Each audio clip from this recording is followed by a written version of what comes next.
ہوتا ہے، اس میں نکاح ثانی کی ضرورت نہیں ہے، یہ طلاق رجعی کہلاتی ہے۔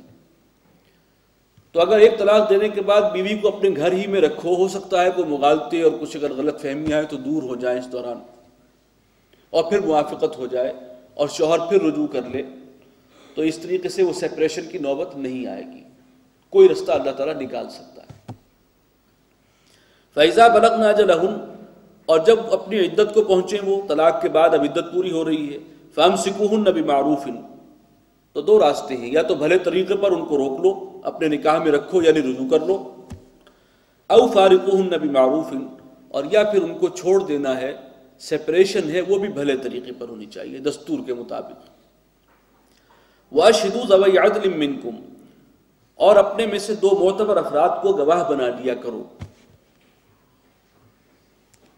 ہمارے ہاں اہل سنت کے ہاں اس حکم کا اطلاق کیا گیا کہ اگر انسان طلاق دینے کے بعد اور جب عدت پوری ہونے کو ہو رجوع کر لے تو اس وقت دو گواہ ٹھہرا لے کہ ہاں میں نے رجوع کر لیا ہے، تاکہ بعد میں گھپلا نہ ہو کہ یہ طلاق ہو گئی ہے، مؤثر ہوئی ہے نہیں ہوئی ہے۔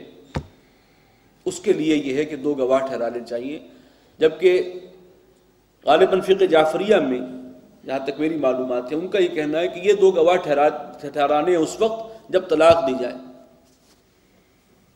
تو اس میں اختلاف ہے، لیکن اہل سنت کا موقف یہی ہے کہ اگر رجوع کر رہا ہے شوہر تو پھر دو گواہوں کو بتا کر کہ میں رجوع کر رہا ہوں تاکہ معاملہ کلیئر رہے۔ وَأَقِیمُوا الشَّهَادَةَ لِلَّهِ، اور گواہی کو قائم رکھو اللہ کے لیے، ذَلِكُمْ يُوعَظُ بِهِ مَنْ كَانَ يُؤْمِنُ بِاللَّهِ وَالْيَوْمِ الْآخِرِ، اسی کی نصیحت کی جاتی ہے ہر اس شخص کو جو ایمان رکھتا ہو اللہ پر اور یوم آخر پر۔ وَمَنْ يَتَّقِ اللَّهَ يَجْعَلْ لَهُ مَخْرَجًا، یہ آیات بہت اہم ہے۔ جو اللہ کا تقوی اختیار کرے گا اللہ تعالیٰ اس کے لیے راستے نکالے گا۔ اللہ کا تقوی، اللہ پر توکل ہو تو راستے اللہ نکالے گا۔ وَيَرْزُقْهُ مِنْ حَيْثُ لَا يَحْتَسِبْ، اور وہاں سے رزق دے گا اسے جہاں اسے سان گمان بھی نہیں ہوگا۔ یہ ہے تقوی کا ایک دنیا میں جو سب سے نیٹ فائدہ ہے۔ اللہ کا تقوی اختیار کرو، راستہ وہ ناراض نہیں کرنا اللہ کو، اللہ کے حکم عدولی نہیں کرنی، نافرمانی نہیں کرنی، گناہوں میں ملوث نہیں ہونا۔ یہ آدمی اس رستے پر چلے تو پھر اللہ تعالیٰ ایسے شخص کے لیے رستے نکالتا ہے اور رزق وہاں سے دیتا ہے۔ ایک تقوی کی وجہ سے اگر انسان حرام سے بچے تو 100 وسوسے آ سکتے ہیں۔ اگر میرے پاس یہ ایک ہی روزگار کا ذریعہ ہے، ٹھیک ہے حرام ہے، اگر میں نے اس کو چھوڑ دیا تو پھر کھاؤں گا کہاں سے، بچوں کو کہاں سے کھلاؤں گا، تو ہے عملی مسئلہ ہے۔ لیکن فرمایا اگر جو شخص تقوی اختیار کرے اللہ تعالیٰ وہاں سے رزق دے گا جہاں سے اسے کوئی خیال تک نہ ہوگا، کوئی توقع نہیں ہوگی، سان گمان میں نہیں ہوگا اس کو۔ وَمَنْ يَتَوَكَّلْ عَلَى اللَّهِ، اور جو اللہ پر توکل کرے، تقوی اور توکل یہ دو الفاظ بہت ہیں، جو اللہ پر توکل کرے فَهُوَ حَسْبُهُ، تو اللہ اس کے لیے کافی ہے۔ توکل تو کرو اس پر۔ ان اللہ بالغ امرہ، اللہ تعالیٰ اپنا ارادہ پورا کر کے رہتا ہے۔ قد جعل اللہ لکل شیء قدرا، اللہ تعالیٰ نے ہر چیز کا ایک اندازہ ٹھہرا رکھا ہے، معین اندازہ جو ہے اس نے مقرر کیا ہوا ہے۔ واللائی یئسن من المحیض من نسائکم، وہ عورتیں کہ جو نا امید ہو چکی ہوں حیض سے تمہاری عورتوں میں سے، ان ارتبتم، اگر تمہیں کوئی شبہ رہ گیا ہو، فعدتہن ثلاثۃ اشہر، یعنی ایسی بڑی عمر کی ہیں کہ جو اب حیض والی عمر سے گزر چکی ہیں، ان کو طلاق ہوئی ہے، اب اس میں کیسے حساب لگایا جائے، تو عدتہن ثلاثۃ اشہر، ان کی عدت جو ہے وہ سیدھی 3 مہینے۔ واللائی لم یحضن، یا وہ کہ جو ابھی اس عمر کو پہنچی ہی نہیں ہے حیض والی عمر کو، تب بھی 3 مہینے جو ہیں، ایسی کسی عورت کو طلاق ملے تو پھر عدت جو ہے وہ 3 ماہ اس کی شمار ہوگی۔ وَأُولَاتُ الْأَحْمَالِ يَجَلُهُنَّ إِنْ يَطَعْنَ حَمْلَهُنَّ، اور جو حمل والیاں ہیں ان کی عدت وضع حمل ہے، اس وقت تک عدت کاؤنٹ ہوگی وضع حمل تک۔ وَمَنْ يَتَّقِ اللَّهَ يَجْعَلْ لَهُ مِنْ أَمْرِهِ يُسْرًا، اور جو کوئی اللہ کا تقوی اختیار کرے اللہ تعالیٰ اس کے لیے اس کے کاموں میں آسانی پیدا فرما دیتا ہے۔ ذَلِكَ أَمْرُ اللَّهِ يَنزَلُهُ إِلَيْكُمْ، یہ اللہ کا فیصلہ ہے، اللہ کا حکم ہے، جو اس نے نازل کیا تمہاری جانب. وَمَن يَتَّقِ اللَّهَ يُكَفِّرْ عَنْهُ سَيِّئَاتِهِ، بار بار تقوی کا ذکر ہو رہا ہے. جو اللہ کا تقوی اختیار کرے اللہ تعالیٰ اس کی برائیوں کو بھی اس سے دور کر دے گا. وَيُعْظِمْ لَهُ أَجْرًا، اور اس کے اجر کو بڑھائے گا، اضافہ فرمائے گا.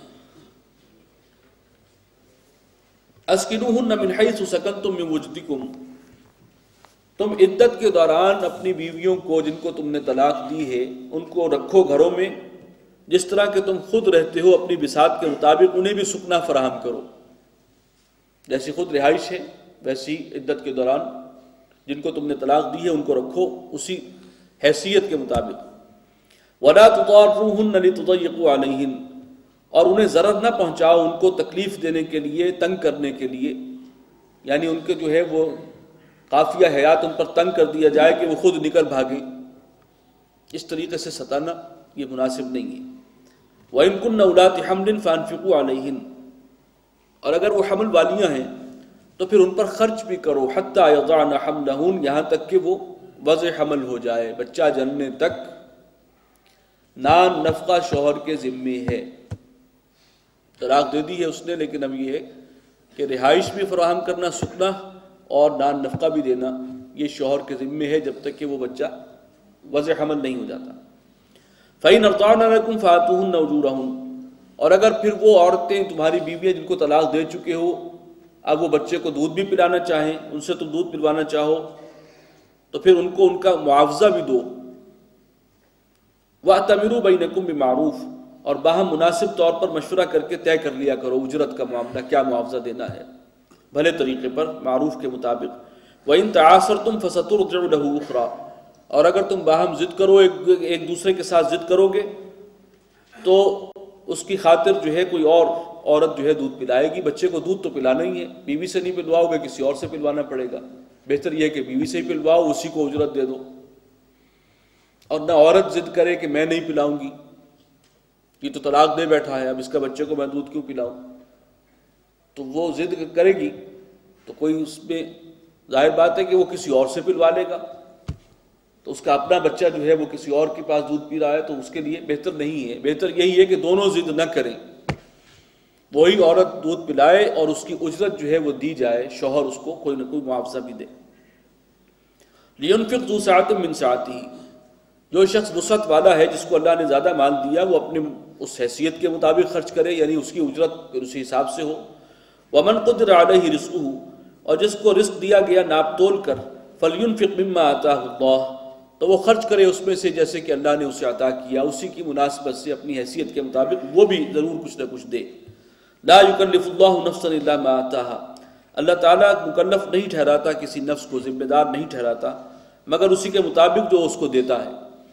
سيجعل الله بعد عسر يسرا، اللہ تعالیٰ اس تنگی کے بعد کشادگی پیدا فرما دے گا. اگر یہ تقوی کی روش رہے اور سیدھا سیدھا اللہ کے احکامات پر عمل کرنے کی نیت ہو، ان کو جو ہے وہ بازیچے اطفال بنانا مقصود نہ ہو کہ احکام کچھ ہیں اور اس کو جو ہے کس طریقے سے اس کو اوائڈ کیا جا سکتا ہے اور کیسے بیویوں کو تنگ کیا جائے، اگر یہ نہیں ہوگا تو اللہ تعالیٰ آسانی پیدا فرما دے گا مشکل کے بعد. وَكَأَيٍّ مِّن قَرْيَةٍ عَتَتْ عَنْ أَمْرِ رَبِّهَا، اور کتنی ہی بستیاں ہیں کہ جنہوں نے سرتابی کی اپنے رب کے حکم سے، نافرمانی کی. وَرُسُلِهِ، اور اپنے رسولوں کی بھی نافرمانی کی انہوں نے، اللہ کے رسولوں کی. فَحَاسَبْنَاهَا حِسَابًا شَدِيدًا، تو ہم نے انہیں پکڑا سخت حساب میں. وَعَذَّبْنَاهَا عَذَابًا نُكْرًا، اور ہم نے انہیں بہت بھاری سزا دی. یہ وہی ہیں سابقہ رسولوں کی اقوام کا ذکر.